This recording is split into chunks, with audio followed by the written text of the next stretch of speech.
ওই টাইমে জাহান্নাম হাসরবাসীর দিকে আসতে থাকবে। জাহান্নাম তখন উৎপেতে হাসরবাসীর দিকে আসবে।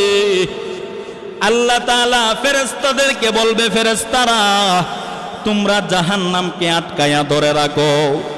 ৭০,০০০ ফেরেশতা ৭০,০০০ শিকল লাগায়া জাহান্নামকে ধরে রাখতে চাইবে। তারপরও ফেরেশতারা জাহান্নামকে ধরে রাখতে পারবে না। তখন আল্লাহ পাক রব্বুল আলামিন অল্প সংখ্যক পানি, অল্প একটু পানি জাহান্নামের গায়ের মধ্যে ছিটাইয়া দিবে। জাহান্নামের গায়ের মধ্যে ছিটাইয়া দিতে জাহান্নাম পিছনের দিকে চলে যাবে। ফেরেশতারা তখন বলবে, আল্লাহ আমরা এত চেষ্টা করলাম, ৭০,০০০ ফেরেশতা ৭০,০০০ শিকল লাগায়া জাহান্নামকে টেনে ধরে রাখতে পারি নাই। আপনি এটা কোন পানি দিলেন? যে পানি দেওয়ার কারণে জাহান্নাম পিছনের দিকে চলে গেছে। ফেরেশতারা বলবে, আল্লাহ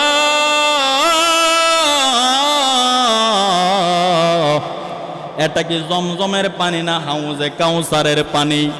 আমার আল্লাহ বলবে, এটা জমজমের পানি না, এটা হাউজে কাউসারেরও পানি না, এটা হলো আমার গুনাহগার বান্দার চোখের পানি। বান্দা আমার জাহান্নামের বয়ান শুনিয়া বান্দা মাহফিলের মধ্যে বসে বসে কান্না করত। আমার বান্দা রাত্রে যখন ঘুমাইতো, ঘুমের টাইমে বান্দা আমার আযাবের কথা চিন্তা করত। আমার বান্দা ভাবতো আমার আল্লাহর আযাব বড়ই কঠিন।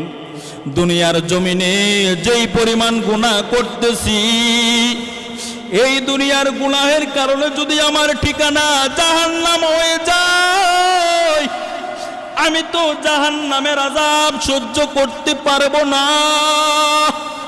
আমার বান্দা জাহান্নামের কথা স্মরণ করিয়া রাত্রের বেলা ঘুমায়া ঘুমায়া চোখের পানি ছেড়ে ছেড়ে কাঁদতো। আমার বান্দা যখন দেখতো রাত্র গভীর হয়ে গেছে, আমার ওই বান্দা আরামের বিছানা হারাম করিয়া ঘুম থেকে উঠে তাহাজ্জুদ নামাজের মধ্যে দাঁড়ায়া যাইতো। আসমানের মালিক যে আল্লাহ, জমিনের মালিক সে আল্লাহ, লা ইলাহা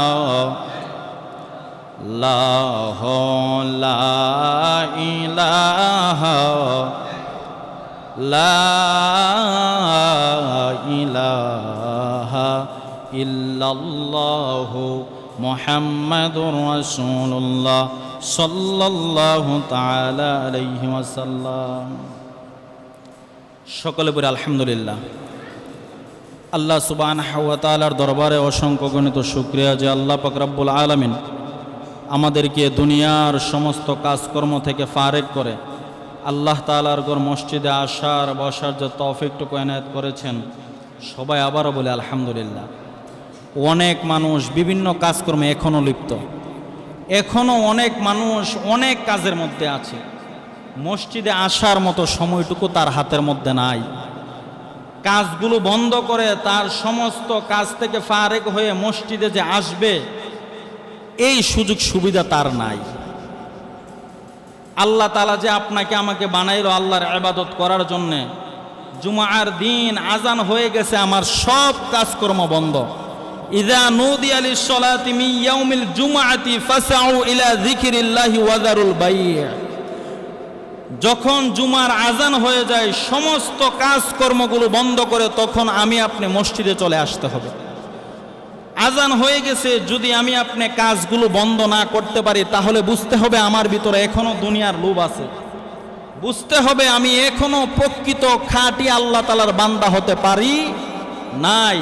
কারণ মসজিদে আজান হয়ে যায়, তারপরও আপনার ব্যবসা বাণিজ্যের মধ্যে আপনি লিপ্ত। মসজিদের মধ্যে আজান হয়ে গেছে, আপনি তারপরেও মাঠে ঘাটে ক্ষেত খামারের মধ্যে আপনি কাজ করতেছেন। যেই ব্যক্তি নিজেকে মুমিন দাবি করে, যেই ব্যক্তি নিজেকে আশিকে রাসূল দাবি করে, যখন তার কানের মধ্যে শুনবে আজান, সমস্ত কাজ বন্ধ হয়ে যাবে। আজান শোনার সাথে সাথে তার কাজ বন্ধ। কারণ তখন আমি মনে করব আমার রব্বে কারিম আমাকে ডাকতেছে। দুনিয়ার কোনো মালিক নয়, যেই মালিক আমাকে আপনাকে সৃষ্টি করেছেন, এই মালিক আমাকে ডাকতেছেন। আমি এখন ঘরে বসে থাকা যাবে না। কথা কোন ঠিক কিনা? যখন ফজরের টাইমে আমি আপনি ঘুমিয়ে আছি, যেই মাত্র কানের মধ্যে আজান আসবে, ওই টাইমে আমার ঘুম ভেঙে, ঘুম বাদ দিয়ে, আরামের বিছানা বাদ দিয়ে মসজিদের মধ্যে চলে আসতে হবে। যদি আপনি ওই টাইমে মসজিদের মধ্যে আসতে পারেন, তাহলেই আপনি প্রকৃতপক্ষে একজন মুমিন হতে পারবেন। আর যদি আরাম পায়া আপনি যদি ঘুমায়া পড়েন, নামাজ না পড়েন, আল্লাহ তাআলার ইবাদতগুলো যদি না করেন, কাল কিয়ামতের ময়দানে, হাসরের ময়দানে আমি আপনি যখন দাঁড়াবো, তখন কিন্তু সব কিছুর হিসাব দিতে হবে। বান্দা, তোমার জীবন কোন খাতে ব্যয় করেছো, তোমার হায়াতটুকু কোন জায়গার মধ্যে তুমি ব্যয় করেছো, সব কিছুর হিসাব আপনাকে আমাকে দিতে হবে। এই জন্য দুনিয়াতে থেকেই আমি আপনি হিসাব মিলাই, দুনিয়ায় থেকে আমি আপনি হিসাব করি। হাসরের ময়দানে যখন আমি আপনি দাঁড়াবো, রব্বে কারিমের সামনে আমি আপনি কি হিসাব দেব? এই দুনিয়ার মায়ার মধ্যে পড়ে, বিশেষ করে দুইটা জিনিসের মায়ার মধ্যে পড়ে আমি আপনি আল্লাহ তাআলার ইবাদত ভুলে গেছি। আল্লাহ পাক রব্বুল আলামিন কোরআনে কারিমের 28 নম্বর পারা সূরা মুনাফিকুনের 9 নম্বর আয়াতে আল্লাহ পাক রব্বুল আলামিন স্পষ্ট ভাষায় সুন্দর করে বান্দাদেরকে বলতেছেন, ইয়া আইয়ুহাল্লাযীনা আমানু লা তুলহিকুম আমওয়ালুকুম ওয়ালা আওলাদুকুম আন যিকরিল্লাহ ওয়া মান ইয়াফআল যালিকা ফাউলাইকা হুমুল খাসিরুন। আল্লাহ পাক রব্বুল আলামিন সূরা মুনাফিকুনের মধ্যে ঈমানদারদেরকে ডাক দেয়, ইয়া আইয়ুহাল্লাযীনা আমানু, হে ঈমানদারগণ। কত সুন্দর করে আমার আল্লাহ ঈমানদারদেরকে ডাক দেই। আমার আল্লাহ কত সুন্দর করে ইয়া আইয়ুহাল্লাযীনা আমানু বলেন। লা তুলহিকুম আমওয়ালুকুম ওয়ালা আওলাদুকুম আন যিকরিল্লাহ। আল্লাহ তাআলা বলেন, হে ঈমানদারের দল, লা তুলহিকুম আমওয়ালুকুম ওয়ালা আওলাদুকুম, তোমাদের সন্তানের মায়াই পড়িয়া, তোমাদের সম্পদের মায়াই পড়িয়া আমি আল্লাহকে ভুলে যেও না। যদি তোমার সম্পদের মায়াই পড়ে, তোমার সন্তানের মায়াই পড়ে, আমি রব্বে কারিমকে যদি তোমরা ভুলে যাও, ওয়া মান ইয়াফআল যালিকা ফাউলাইকা হুমুল খাসিরুন। আল্লাহ তাআলা বলেন, যদি সন্তানের মায়াই পড়িয়া, সম্পদের মায়াই পড়িয়া বান্দা যদি তুমি আমার থেকে বিমুখ হয়ে যাও, তাহলে তুমি অনেক ক্ষতিগ্রস্তের মধ্যে পড়ে গেলা। দুনিয়ার মধ্যে তাকাইলে, আমার আপনার জিন্দেগির দিকে তাকাইলে দেখা যায় দুই জিনিসের মধ্য দিয়ে আমি আপনি বেশি দুনিয়ার মধ্যে পড়ে আছি। এক নাম্বার হলো সম্পদ, দুই নাম্বার হলো সন্তান সন্ততি। সন্তানদেরকে কি করে আপনি লক্ষ কোটি টাকার মালিক বানাইবেন, আপনি কিভাবে দুনিয়ার জমিনে বেশি বেশি করে সম্পদ কামাই করবেন, এই সন্তানের মায়ায় পড়ে আপনি নামাজ বাদ দিয়েছেন। সন্তানের মায়ায় পড়ে আপনি রব্বে কারিমকে ভুলে গেছেন। এই সন্তান কিন্তু আপনার কবরের মধ্যে যাবে না, এই সন্তান কিন্তু আপনার কবরের মধ্যে যাবে না। আপনি যদি দুনিয়ার মায়ায় পড়ে, সন্তানের মায়ায় পড়ে হালাল হারামের কোনো ভেদাভেদ না করেন, দুনিয়ার জমিনে যদি আপনি সুদ খান,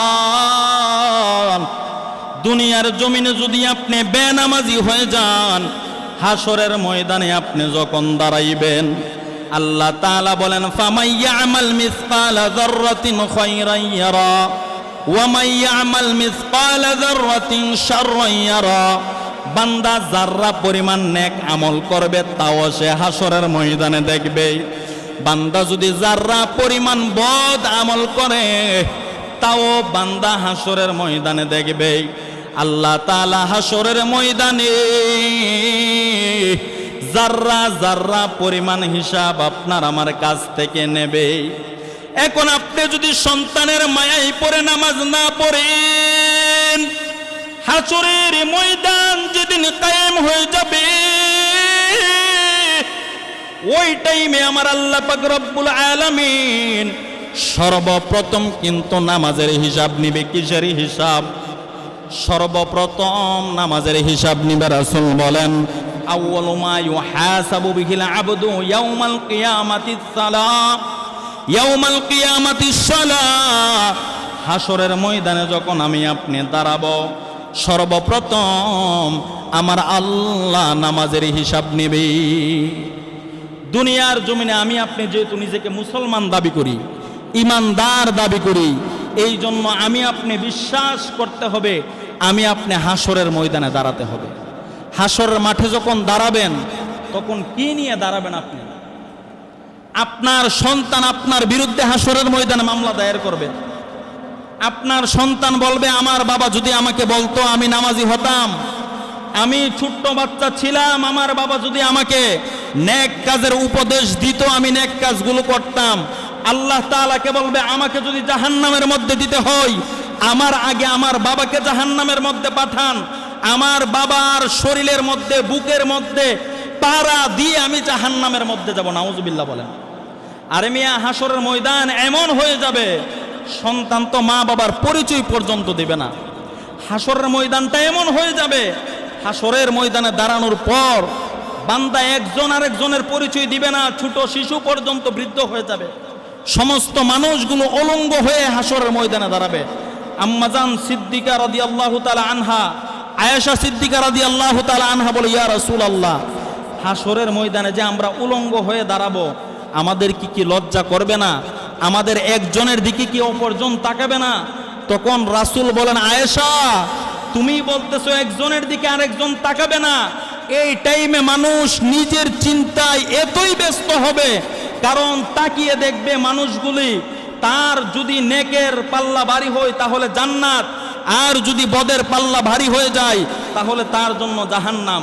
এখন আমি আপনি যদি এই মুহূর্তে তাকায় দেখি আমার সামনে আগুন, আমাকে এই মুহূর্তে আগুনের মধ্যে ফেলে নিক্ষেপ করা হবে, এই মুহূর্তে আমাকে ফাঁসির কাষ্ঠের মধ্যে ঝুলানো হবে, ওই টাইমে কি আমার আপনার অন্য কোনো ধারণা আসবে?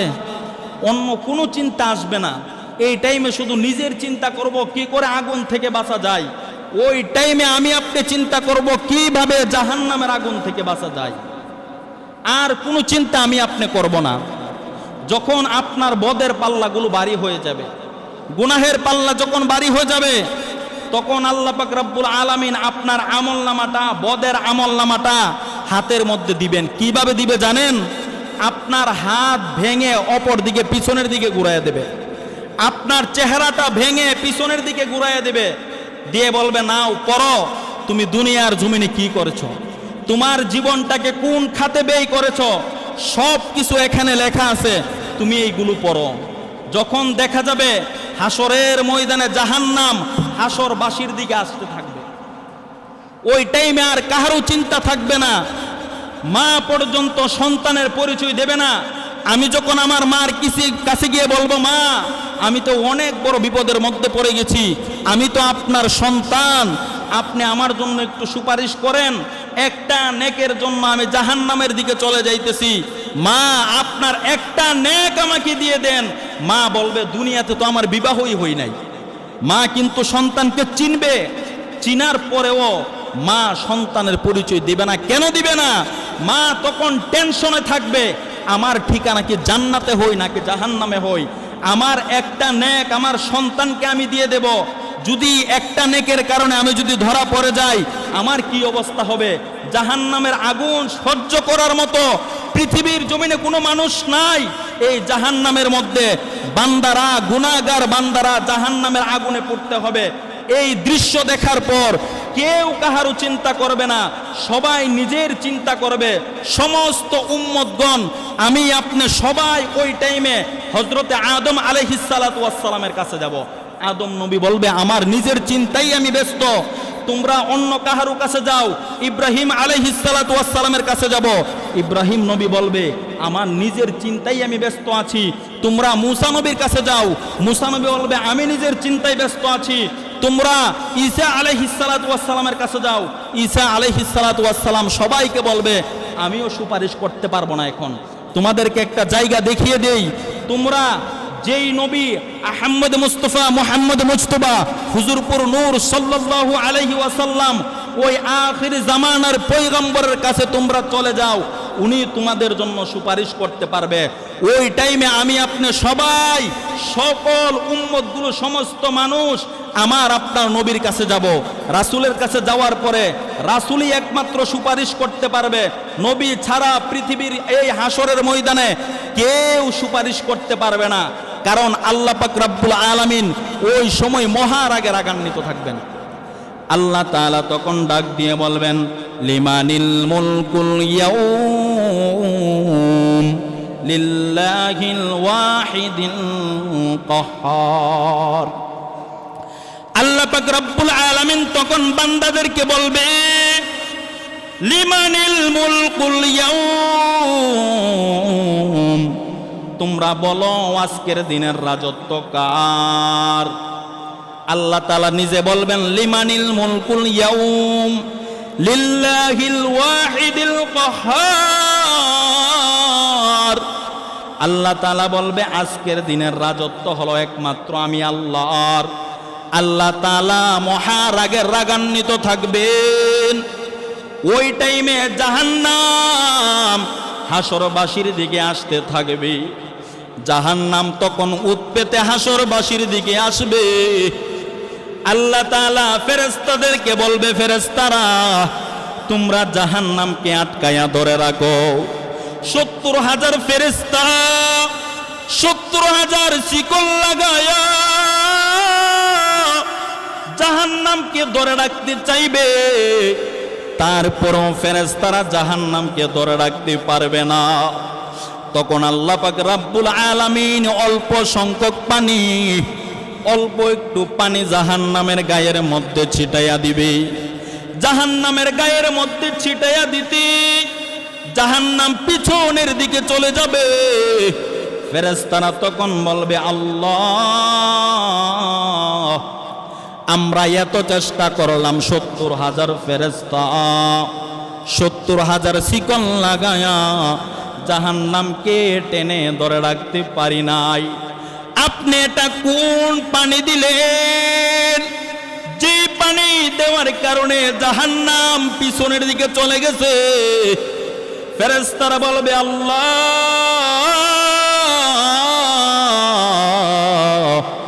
এটা কি জমজমের পানি না হাউজে কাউসারের পানি? আমার আল্লাহ বলবে, এটা জমজমের পানি না,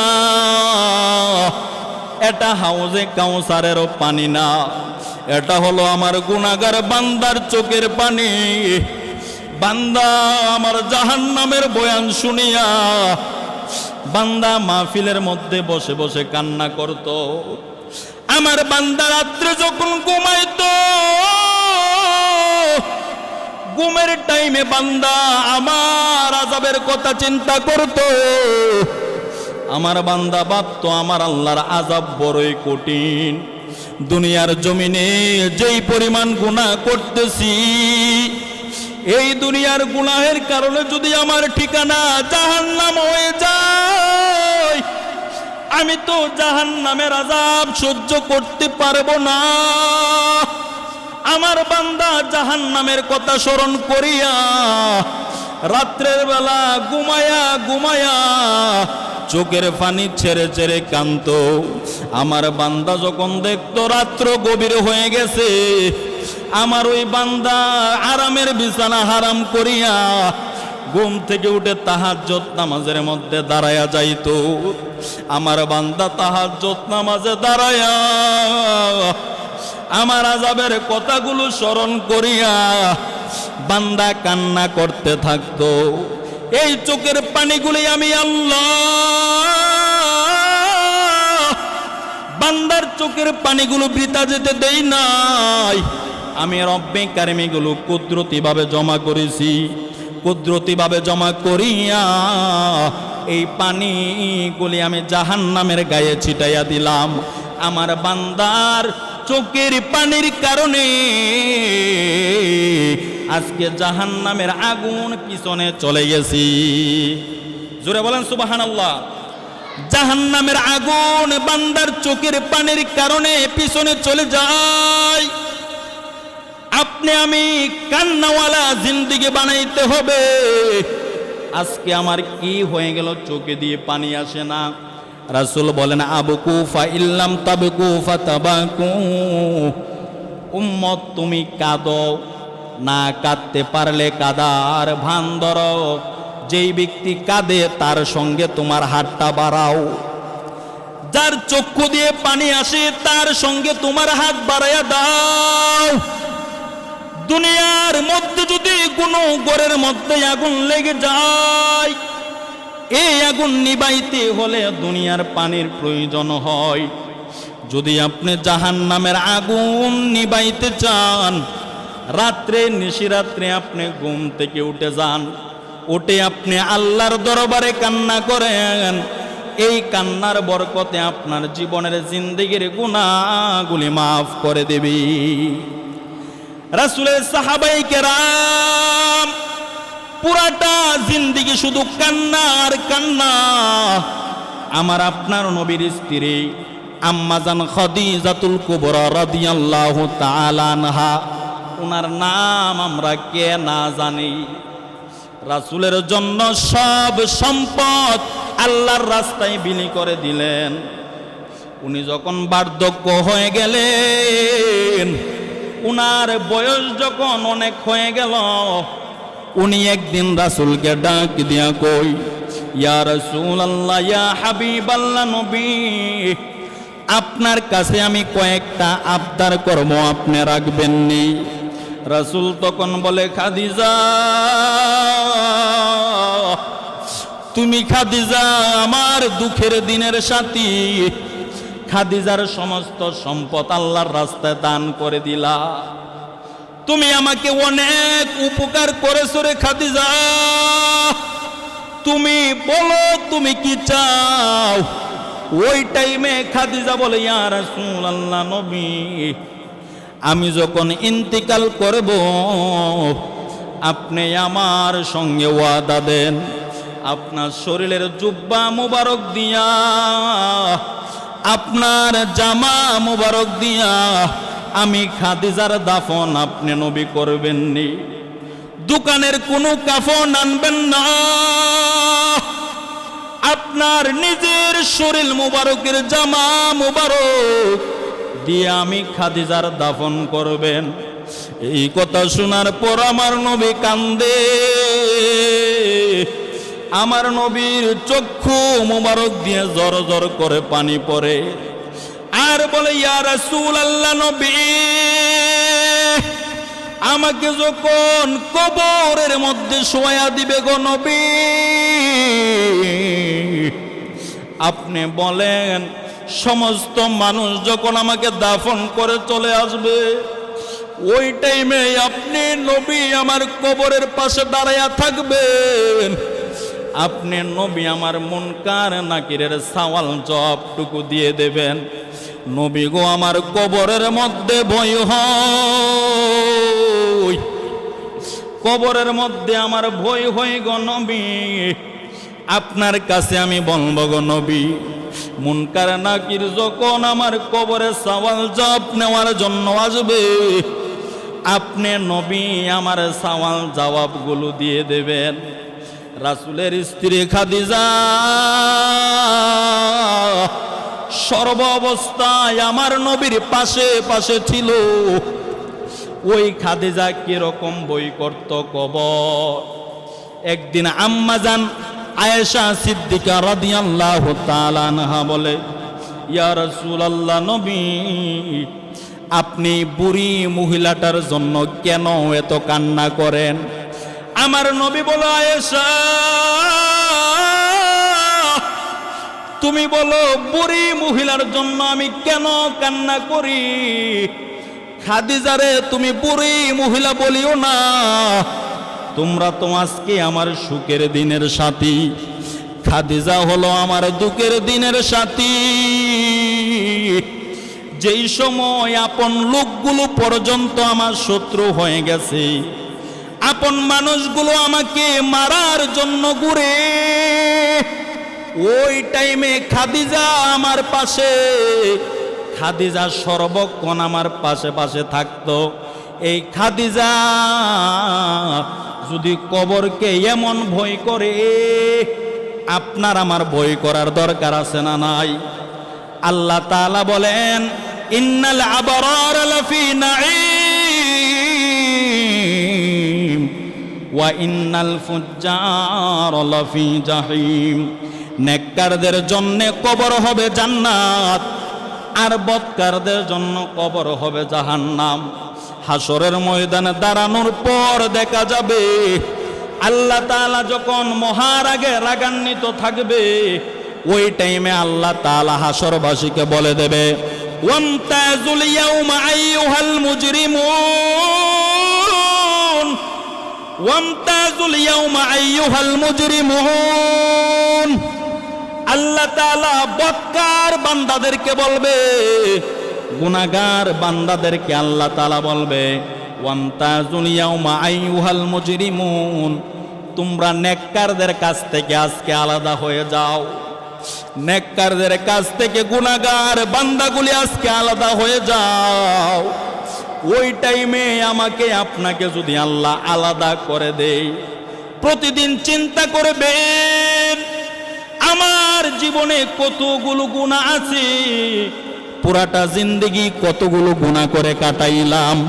সারাদিন যত কিছু করেছেন, রাত্রের বেলা যখন ঘুমের ঘরে আপনি যাইবেন, ওই টাইমে চিন্তা করবেন সারাদিন আমার জন্য কতটুকু গুনাহ হয়েছে, সারাদিন আমি কতটুকু গুনাহ করেছি, পুরা দিন আমি কতটুকু নেক করেছি আর কতটুকু গুনাহ করেছি। নিজেই নিজের হিসাব মিলান। হাসরের ময়দানে দাঁড়ানোর আগে আগে দুনিয়ার জমিনে নিজের হিসাব মিলাইয়ালন। দুনিয়াতে যদি কাহারও মনে কষ্ট দিয়ে থাকেন, এখনই গিয়ে মাপ চেয়ে আদায় করে নেন। কারণ হাসরের ময়দানে দাঁড়াইলে আপনি যদি কোনো লোকের অন্তরে কষ্ট দেন, আপনি যদি আপনার মা বাবার অন্তরে কষ্ট দেন, আজকে আপনার মার কাছ থেকে আপনি ক্ষমা লয়ালন।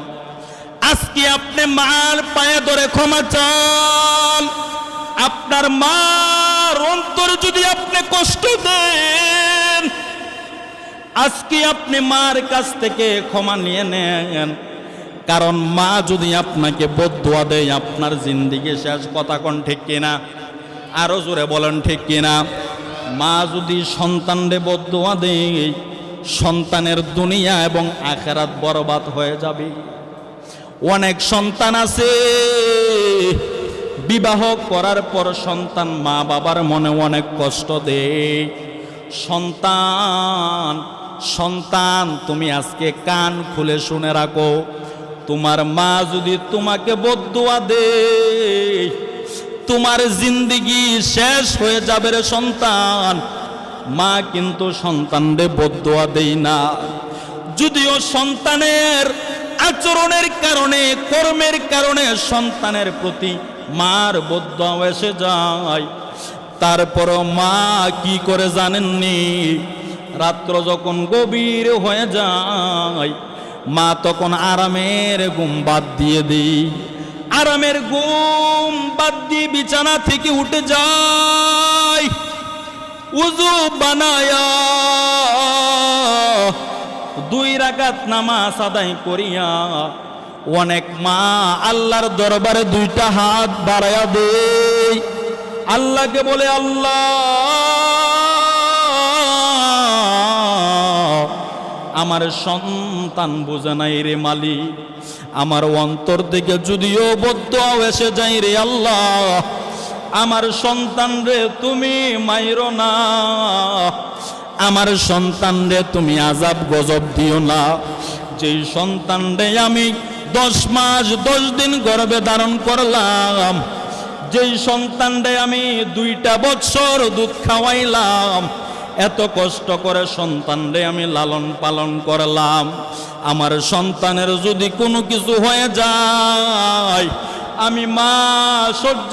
সমস্ত গুনাহের ভুল আজকে হিসাব করে নেন, আজকেই আপনি আল্লাহ তাআলার দরবারে তওবা করেন। আমার আপনার রাসূলের জিন্দেগিতে তাকাইলে দেখা যায় রাসূল প্রতিদিন 70 বার মতান্তরে 100 বার তওবা করতেন। রাসূলের জীবনে কোনো গুনাহ আছে? জোরে বলেন, কোনো গুনাহ আছে? কেউ যদি বলে নবীর জিন্দেগিতে গুনাহ আছে, ঈমান থাকবো? রাসূলের জিন্দেগিতে কোনো গুনাহ নাই, নবী প্রতিদিন 100 বার তওবা করে। আমার আপনার জিন্দেগিতে গুনার শেষ নাই, শুধু গুনাহ আর গুনাহ, পুরাটা জিন্দেগি গুনাহ করে কাটাইলাম, তারপরও একদিনও তওবা করি না। আমার আপনার কি হয়েছে? কি হয়েছে আমি আপনার তওবা করতেছি না? অনেকে মনে করে, ভাবে কি জানেন, তওবা করলে মনে হয় অনেক আয়োজন করে মসজিদের ইমাম সাহেবকে বাড়িতে নিয়ে দাওয়াত করে খাওয়ায়া হাদিয়া দিয়া তারপরে তওবা করতে হবে। না, সিস্টেম কিন্তু এরকম না। ইসলাম কঠিন না, ইসলাম খুবই সহজ। আপনি যদি তাওবা করেন, কিভাবে করবেন বুঝেন। আর তাওবা তো শব্দের অর্থ হলো অনুশোচনা হওয়া, নিজেকে নিজে ছোট মনে করা। তাওবা শব্দের অর্থই হলো নিজেকে নিজে ছোট মনে করা, আমি কিচ্ছু না। সারা জীবন গুনাহ করেছেন, খুব মনোযোগ। এখন আপনি বুঝতে পেরেছেন আমি গুনাহ করে পুরাটা জিন্দেগি কাটাইছি। এখন আপনি মসজিদে আসেন অথবা বাড়িতেই থাকেন, উজু বানাইয়া 2 রাকাত নামাজ পড়েন অথবা নামাজ নাই পড়েন, এমনিতে আল্লাহ তাআলার দরবারে কান্নাকাটি করেন, আল্লাহ আমি যত গুনাহ করেছি সমস্ত গুনাহের জন্য আমি আপনার দরবারে মাপ চাইতেছি, আর জীবনে গুনাহ করব না। তাওবা করতে হলে আপনার অন্তরের মধ্যে 100% প্রতিজ্ঞা থাকতে হবে, আর জীবনে গুনাহ করব না। সারা জীবন যত গুনাহ করেছি, এখন থেকে আল্লাহ বুঝতে পেরেছি, এখন থেকে আমি তাওবা করতেছি, আর জীবনে গুনাহ করব না। গুনাহ থেকে আমি ফিরে আসতেছি, গুনাহ থেকে আমি ফিরে এসেছি, আর জীবনে গুনাহ করব না। সারা জীবন যত গুনাহ করেছি, ভুল করেছি, মাপ চাইতেছি। আল্লাহ তাআলাকে এইভাবে আপনি বলবেন, আল্লাহ তাআলা আপনাকে মাফ করবে। এখন বলতে পারেন, হুজুর আমি যে আল্লাহ তাআলার কাছে বলতেছি আপনি আমাকে মাফ করে দেন, আর জীবনে গুনাহ করব না, তওবা করার পরেই তো আবার গুনাহ করব। হ্যাঁ, মানুষ নেকও করবে গুনাহও করবে, আবার গুনাহ হয়ে গেছে আবার আপনি তাওবা করেন। তাওবা এখন করছেন, করার পরে বাড়িতে গিয়ে আবার আপনি গুনাহ করেছেন, আবার আপনি আল্লাহ তাআলার কাছে তাওবা করেন। যতবার গুনাহ করবেন ততবার আল্লাহ তাআলার কাছে তাওবা করবেন। এটাই হলো নেক মুত্তাকি আল্লাহওয়ালা বান্দা। সুবহানাল্লাহ বলেন।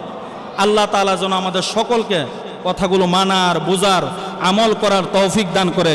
সকলে বলে আল্লাহুম্মা আমিন। ওয়া আখির দাওয়ানা আলহামদুলিল্লাহি রাব্বিল আলামিন।